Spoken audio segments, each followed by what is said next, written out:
저는 과사관리사입니다. 저는 장애인 활동 지원사입니다. 저는 제가 요양보호사입니다.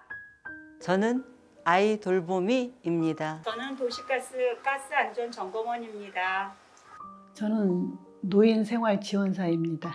저희는 홀로 일하는 여성 노동자입니다.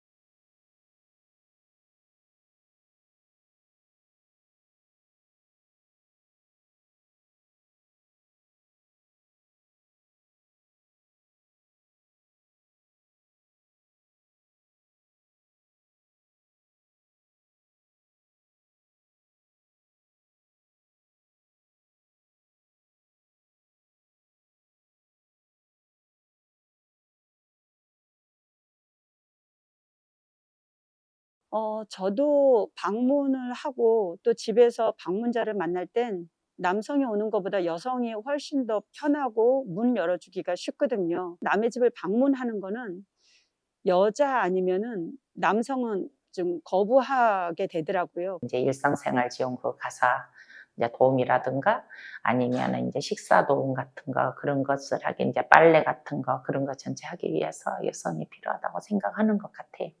글쎄요, 아무래도 가정 내에 들어오는데 그 외간 남자가 들어와서 일을 한다는 그 자체도 부담되지 않을까 하는 생각이 들어요. 왜 여자 선생님들이 많은가 하면은 이 활동 지원사 일은 거의 가사 일까지 다 도맡아서 해야 되기 때문에 아이 돌봄 하는 거니까 주로 남자분보다는 여자분이 또 섬세하고 또 아이를 위해서는 또 열심히 이것저것 뭐 요리라든지 뭐 아이들하고 놀아주는 거 뭐 이런 거를 잘 하시니까 여성이 많아요. 아무래도 섬세한 돌봄이고 말벗 서비스? 여자들만이 할 수 있는 뭐 여러 가지가 있겠죠. 그러니까 그런 것 같아요. 뭐 예를 들어 경력이 단절된 여성이 당장에 어떤 다시 직장을 구한다는 건 굉장히 어려운 일일 것이고 아이를 키워야 된다거나 아니면 이제 아이를 다 키우고 뭐 소위 말해서 엄청 가게의 생계를 책임져야 하는 역할은 아니지만 그래도 밖에 나가서 뭐라도 일을 해야겠다라고 생각하시는 중년 여성들도 많잖아요. 이런 분들이 경력 없이 뛰어들 수 있는 일자리들이 그런 소위 말하는 저임금, 고용 불안정이 있는 일자리 그런 게 아닐까 싶어요. 이 해당 직군들이 고용 안정성이 굉장히 낮고 임금도 낮은 일자리인 건 맞아요. 근데 이게 임금이 여성들의 일자리라서 임금이 낮고 고용 안정성이 떨어지는 건지 아니면 임금이 낮고 고용 안정성이 떨어지더라도 그걸 감수하면서 일을 할 수 있을 만한 사람이 여성 노동자들밖에 없는 건지 사실 그 인과관계를 명확하게 제 입장에서 말씀드리기 좀 어렵긴 하지만 분명히 상관관계는 있다라는 좀 선언적인 생각들은 하고 있고요. 앞서 말씀드렸던 그런 사정 때문에 그런 소위 말하는 성별 쏠림 현상이 좀 일어나는 것 같습니다.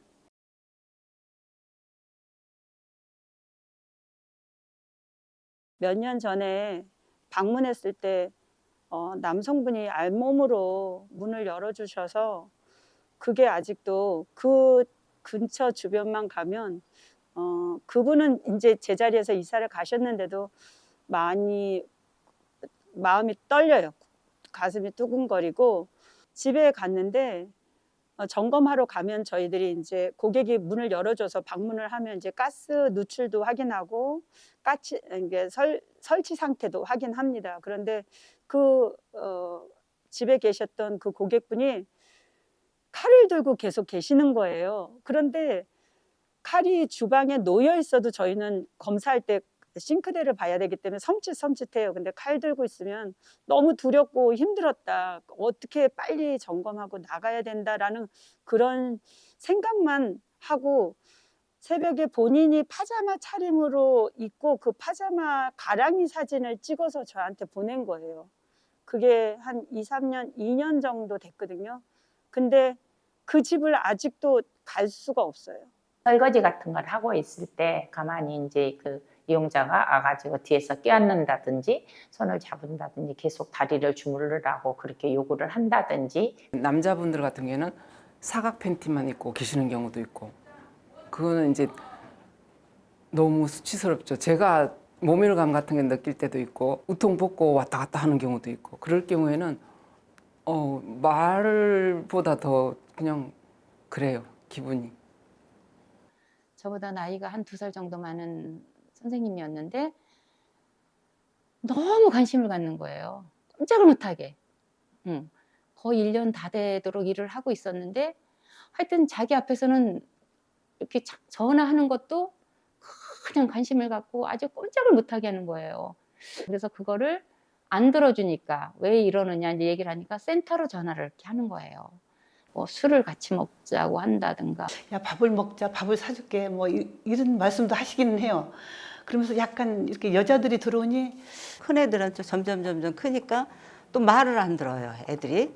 그러니까는 더군다나 뭐 남자애들은 막 힘으로 완력으로 좀 막 나를 무너뜨리려고 그러기도 하고, 그러니까 강아지나 고양이나 그것도 한 서너 마리 키우시는 분들도 있고, 그래서 좀 힘들었다고 하시는 분도 있고, 그거는 반려묘는 좀 무섭다 그러더라고요, 선생님들이. 보통은 뭐 괴롭힘, 성희롱 2가지 정도로 좀 나눠서 말씀을 드릴 수 있을 것 같은데, 뭐 괴롭힘으로 호sob될 수 있는 부당한 요구들에는 예를 들어 뭐 강아지를 케어하게 한다든지, 그 본인의 집 밖에 있는 텃밭을 관리하게 한다든지, 제가 들은 사례 중에는 그 집안에 운전할 수 있는 사람이 요양보호 선생님밖에 없어가지고 그 가족의 대소사를 하는 그런 결혼식 이런 데 가는데 요양보호 선생님에게 운전을 시킨다든지, 그리고 성폭력과 관련해서 직장 내 성희롱이라고 말씀드린 그 부분도 2가지 정도로 좀 나눠서 볼 수 있을 것 같아요. 단순히 이용자라고 불리는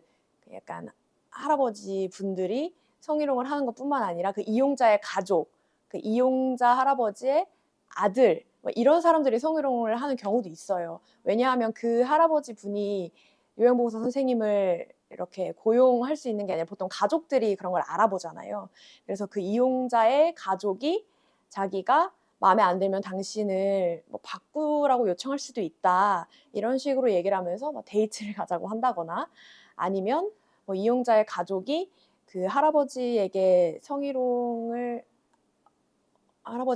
하면 그걸 좀 받아주면 그 할아버지가 돌아가셨을 때 선생님한테 뭐 재산이라도 좀 떼주지 않겠냐, 이렇게 조롱을 한다거나, 이런 식의 성희롱도 존재했고, 사실 이용자가 성희롱하는 경우 수위가 좀 더 높기는 하죠. 일하는 공간이 가정이다 보니까 이 가정은 굉장히 폐쇄적인 곳이 됩니다. 폐쇄적인 곳이 되다 보니까 이용자들은 이제 내 집이잖아요. 내 집이기 때문에 이곳은 이용자에게는 안전한 공간입니다. 그런데 노동자들에게는 안전하지 않을 수 있는 공간인 거예요. 이용자가 자기 마음대로 할 수 있다라고 하는 거죠. 예를 들면 옷을 벗고 있는다거나, 아니면 뭐 자유행위를 하고 있다거나, 아니면 아무도 안 보기 때문에 내 집인데 내가 허락한 사람만 들어올 수 있는 공간이잖아요. 그렇기 때문에 뭐 뒤에서 끌어안는다거나, 아니면 굉장히 최악의 경우에는 뭐 강간을 시도한다거나, 이런 경우들도 있을 수가 있는 건 거죠. 그리고 이런 경우도 있을 수가 있어요. 업무 외에 노동을 요구를 한다. 그 다음에 뭐 욕설을 한다.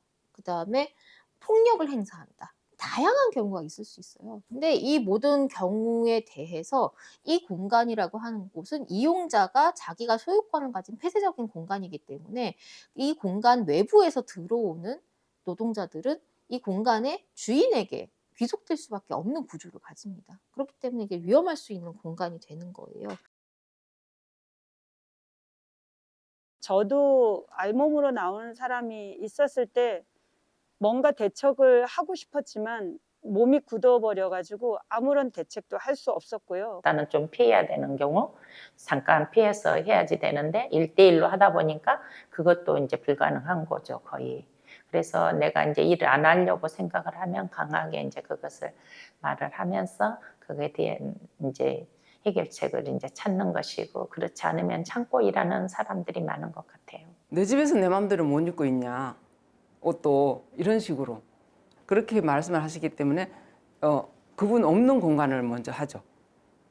뭐 안방에 있으면은 바깥에 거실에 있으면 안방, 화장실 이런 식으로 가능하면 서로 동선이 안 겹치게 그렇게 우리가 피하는 수밖에 없고 이 친구들이 그냥 어쨌든 아픈 친구들이잖아요. 그래서 그냥 아픈 친구들이다라고 생각하면서 일을 할 수밖에 없다고 생각해요. 특히 이제 남자 어르신들 집에 갈 때는 사실은 이쪽 어르신한테 저쪽 어르신을 갈 때 한 뭐 5분이나 10분 정도 이렇게 거리가 있으면 미리 전화를 드려요.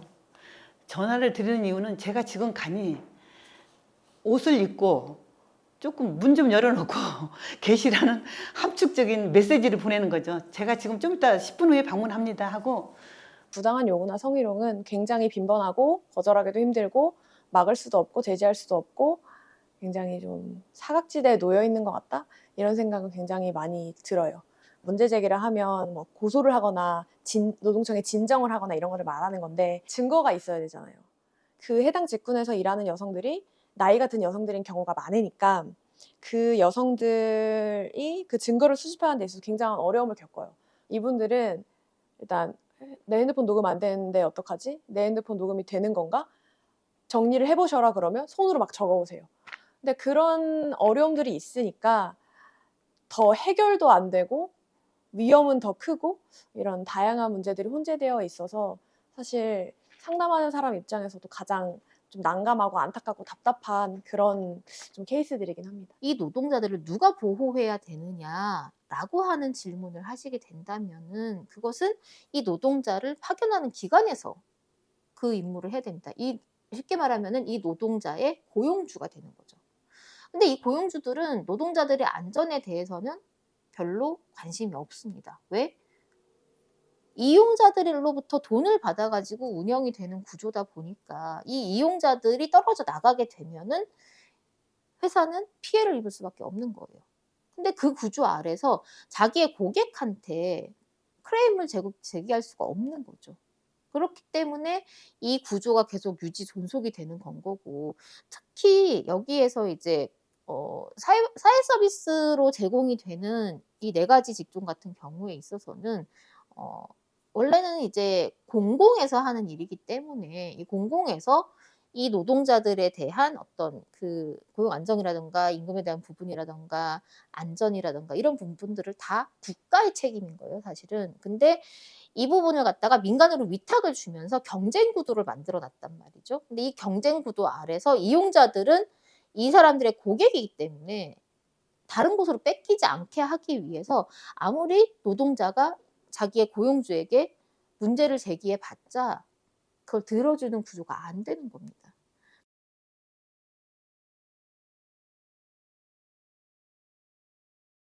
들이 14조의 2인 사업주가 고객 등에 의한 성희롱이 있었을 때 내 근로자를 보호하기 위해서 뭐 이렇게 해야 된다라고 하는 그것만으로는 사실 1인 여성 근로자, 그러니까 혼자 일하는 여성 근로자를 보호하기에는 굉장히 어려움이 있을 수밖에 없고 법에서 얘기하는 건 유급휴가, 배치 전환 등의 보호 조치를 해야 된다 이렇게 되어 있거든요. 지금으로서는 사업주한테 이야기를 해서 사업주가 그래 당신 유급휴가 줄 테니까 이 사건의 진상을 파헤치는 동안에는 당신 쉬십시오라고 하고 뭐 조사 결과 성희롱이 인정되면 성희롱이 맞으니 내가 분리 조치를 해주겠습니다. 이런 과정들이 법에 나와 있기는 한데 특히 1인이 일하는 여성 노동자들 같은 경우에는 이런 과정들을 거치는 게 굉장히 힘들잖아요. 그래서 사실 제가 이야기하는 괴롭힘이든 성희롱이든 기본 골자는 사업주, 그러니까 사용자가 근로자를 고용했을 때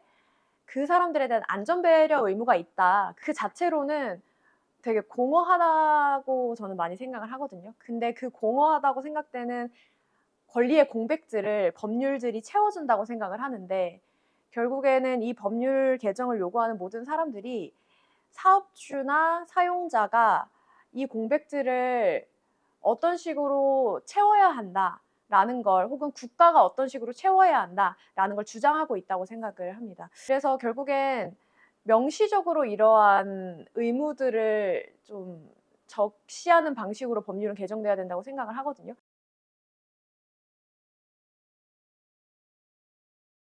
이분들이 세대주 거주하는 분들의 정보가 너무 없다 보니까 예를 들면 이제 우리 강력범죄라든가 성범죄에 노출될 위험성이 아주 많습니다. 막상 문을 들이고 들어가 보니까 전자발찌를 찬 성범죄 경력이 있는 사람이라든가 이런 위급한 상황에도 처할 수 있는데, 이런 현장에서는 작업 중지권이 현실적으로 작동하기가 어렵기 때문에 이런 직군에 종사하시는 분들을 위해서는 사전에 이런 정보들을 제공해주는 어떤 시스템이 좀 필요하고요. 그래서 관련된 예산 확보라든가 제도 개선이 좀 필요하다고 좀 봅니다. 네. 사실 이게 직장 내 성희롱이 발생했을 때 많은 분들이 뭐 정신적인 고통을 호소하면서 정신병원에 가시거나, 사실 그렇게 해서 정신상병이 발생하면 그건 산업재해거든요. 실제로 괴롭힘이나 성희롱으로 산업재해 인정받으시는 분들도 있으시고, 그랬을 때 일반적으로 막 작업중지권이라고 하는 게 산업안전보건법에 있는데, 이렇게 생각을 하곤 하죠. 뭐 예를 들어 건설 현장이나 몸을 쓰는 일을 하면서 정말 중대재해가 발생했을 때 이게 이 근로자가 혹은 안전관리자가 그 작업을 중지하게 할 수 있는 그 권한을 주는 게 작업중지권이거든요. 근데 이게 사실 이 모든 일터에서 실현되어야 된다고 생각을 해요. 그러셔야 된다고 생각하고, 제가 어떤 분께서 팔지 않을 권리라는 걸 이야기하시는 걸 봤거든요. 뭐 예를 들어 내가 요식업을 하고 있는데 손님이 나한테 부당한 요구를 한다면 당신한테 내가 음식을 팔지 않겠습니다 라고 이야기할 수 있잖아요. 근데 이분들은 그 재화가 서비스란 이유만으로 내가 당신한테 서비스를 제공하지 않겠습니다 이야기가 너무 힘든 상황인 거예요. 팔지 않을 수 없는 상황에 놓인 그 안타까움을 좀 표현한 말이라고 생각하고, 이분들한테 좀 필요한 게 아닐까 이렇게 정리할 수 있을 것 같습니다.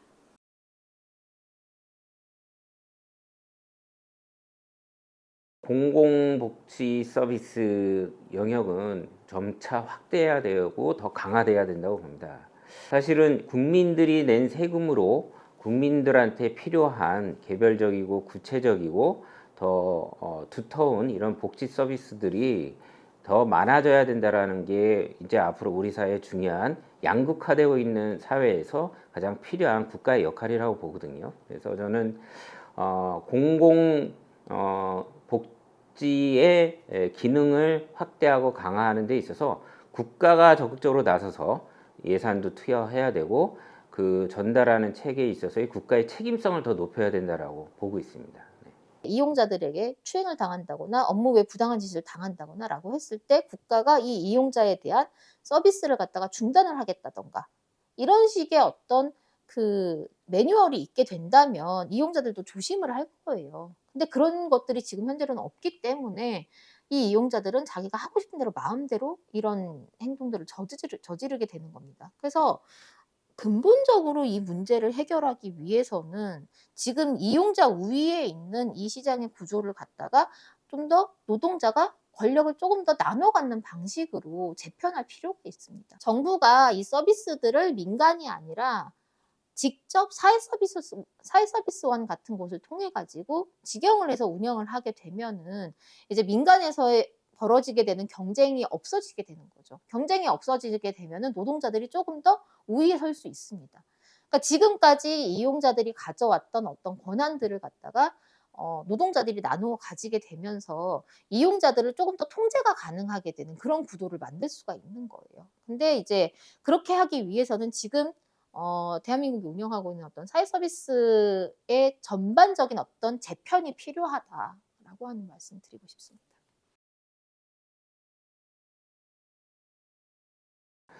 일단 국민들이 실생활에 아주 밀접하게 받고 있는 공공 서비스입니다. 그러니까 국민들의 삶의 만족도에 영향을 많이 주고 있는 산업 직군이기도 하고요. 그래서 당연히 국민들이 많은 관심을 좀 갖고 서비스를 이용하면서 혜택을 받는 만큼 그 서비스 전달 체계에 종사하고 있는 노동자들의 인권이라든가 근로복지에 대한 개선, 이런 사항들에 대해서 우리 국민분들도 예의주시하면서 많은 관심을 좀 가져줄 때만이 정치권에서도 그러한 부분들에 있어서 개선해야 될 점, 더 노력해야 될 점들을 지속적으로 가져갈 수 있지 않을까 이렇게 생각합니다.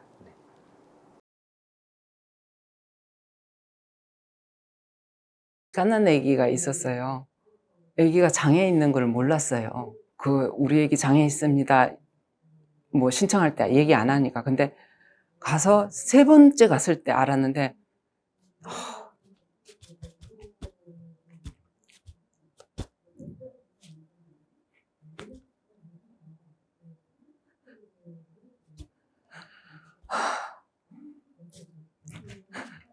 지금도 그분한테 미안해요. 내가 혹시 말 실수한 거 없을까? 그 엄마 아빠한테.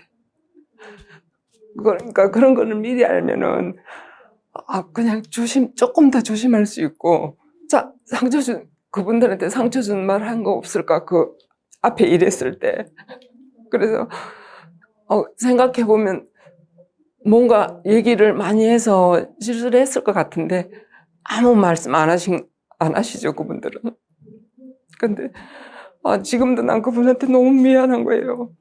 혹시 상처 주지 않았을까 싶어서.